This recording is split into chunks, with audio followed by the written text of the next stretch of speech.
Сәлеметсіңдер ме, құрметті оқушылар? 2-ші тоқсан бойынша, 5-ші сынып 2-ші тоқсан бойынша БЖБ тапсырмасын орындаймыз. Құрметті оқушылар, міндетті түрде каналға жазылып, видеоға лайк басып өтіңіздер. Су тіршілік көзі бөлімі бойынша жиынтық бағалау. Оқу мақсаты: мәтіндегі негізгі ақпаратты анықтау. Ресми стильдің тілдік ерекшеліктері мен талаптарын дұрыс қолдана отырып, хабарлама, хабарландыру, хат жазу. Ал бірінші тапсырма.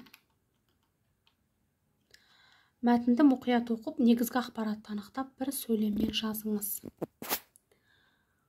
Бұрынғы заманда малға өте бай бір ел болыпты.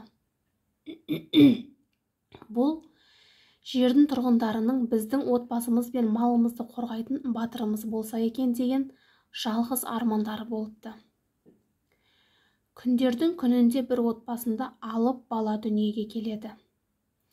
Ел жұрт жиналып үлкен той жасайды, балаға толағай деп ат қояды. Сол нәресте жыл сайын емес, күн сайын ержете бастайды. Бір жылы жаңбыр жаумай, шөп шықпай, малдар қырыла бастайды. Халықтың басына түскен қиындықты уайымдаған толағай Дана деген ақсақалға барып ақыл сұрапты. Сонда қарт айтқан екен: толағай, біздің жерімізде тау жоқ, бұлт келмейді, сондықтан жаңбыр жаумайды дейді. Толағай: ата, сіз рұқсат етіңіз, бір жерден тауар арқалап алып келсем бола ма дейді.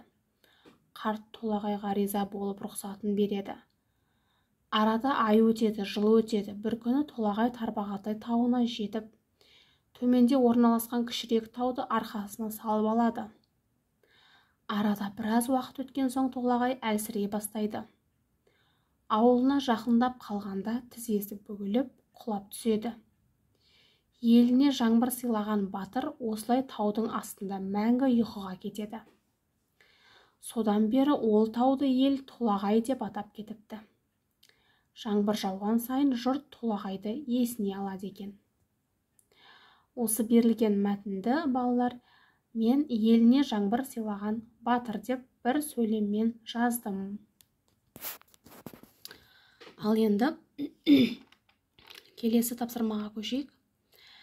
Мәтіндегі кейіпкерлер мен олардың әрекетін бағдарсыздық арқылы анықтаңыз дейді. Мен сіздерге түсінікті болу үшін 1 және 2 санын қойдым. Дана ақсақал дегенге 1-ді қойдым, яғни ол кісі риза болады және рұқсатын береді. Толағай дегенге 2 санын қойдым. Тарбағатай тауына жетеді, мәңгі ұйқыға кетеді.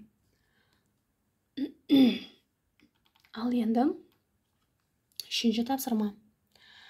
Мәтіннің басты кейіпкеріне хат жазыңыз. Хат жазу стилін сақтаңыз. Сәлем, хат. Толағай, сен туралы бүгін Абділда Тәжібаеваның өлеңінен біліп отырмын. Кішкентай кезіңнен алып болып өсіпсің. Елің үшін жаратылғандай.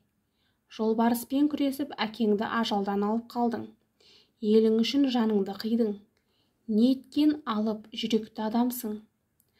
Жауын жаумай халқыңның басына еліңмен бірге мол қызыққа бақытты өмірге кешетін едің ғой. Сенің әкелген тауыңмен бірге жер көктің шөлін қандырғандай жауын жауды. Халқың шексіз бақытты болып, бар ризашылығын өзіне арнады. Менің де өзіңдей халқыма пайдам тисе екен деп ойлаймын. Деген мұны қысқа нұсқа сәлем хат. Ал құрметті оқушылар, БЖБ тапсырмасы сендерге пайдалы болса, міндетті түрде каналға жазылып, лайк басып кетіңіздер.